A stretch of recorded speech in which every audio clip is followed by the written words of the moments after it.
Hindi naniniwala ang dating tagapagsalita ng palasyo sa ulat ng PNP na bumababa ang krimen sa Metro Manila. Kung bakit, alamin sa balita ni Verhil Parba. Talagang bumalik.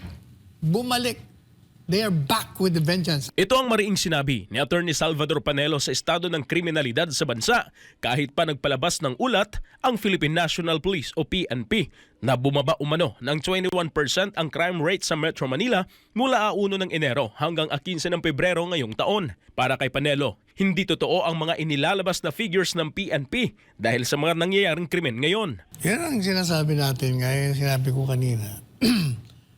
Ang kidnapping dito, biglang tumaas, hayag-hayagan. Pati, pero mo, puputulan pa ng daliri yung isang bata. Yung isa naman na kidnap. Madaling sabi, yung sinasabi nilang bumaba ang bilang, hindi po totoo yun. O sa Davao mismo. Hindi lang sa Davao, marami. Ang iba nga, hindi lang nakakarating na sa balita. Ang iba, hindi na nila pinalalabas.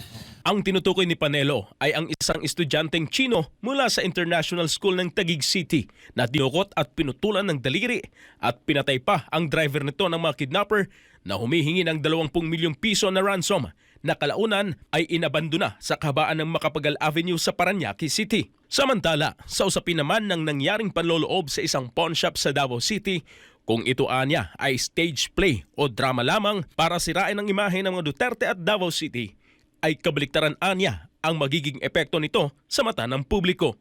Kung stage robbery yan, ibig sabihin, pinapakita mo doon na pati sa Davao, ang krimen nandun. O edi, kung yan ang inyong layunin, di lalo kayong mapapasama. Kasi nga, ang pinupunta natin, palaging may krimen Oo. Dati wala O, biro mo.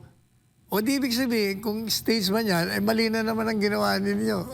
Sa kabilang banda, hindi naman ito maiwasang maikumpara ang kapanahunan ni dating Pangulong Rodrigo Duterte sa panahon ngayon ng kasalukuyang administrasyon ng Marcos Jr. na anya'y bagsak pagdating sa pagsugpo sa kriminalidad. Bagsak ang survey ng Presidente Marcos Jr. Kung ikukumpara mo sa panahon ni Presidente Duterte, napakataas ng pagtanggap ng tao. Dahil nga, kontrolado niya ang kriminalidad, ang illegal na droga, maraming bagay, aspeto ng lipunan. Ang ipinakita niya kung paano siya mamahala. Yun ang makikita mong diferensya. Kaya ang tao, hinahanap-hanap ang pamamahala ng isang Duterte. Para sa Diyos at sa Pilipinas kung mahal, ito si Verhil Parba, SMNI News.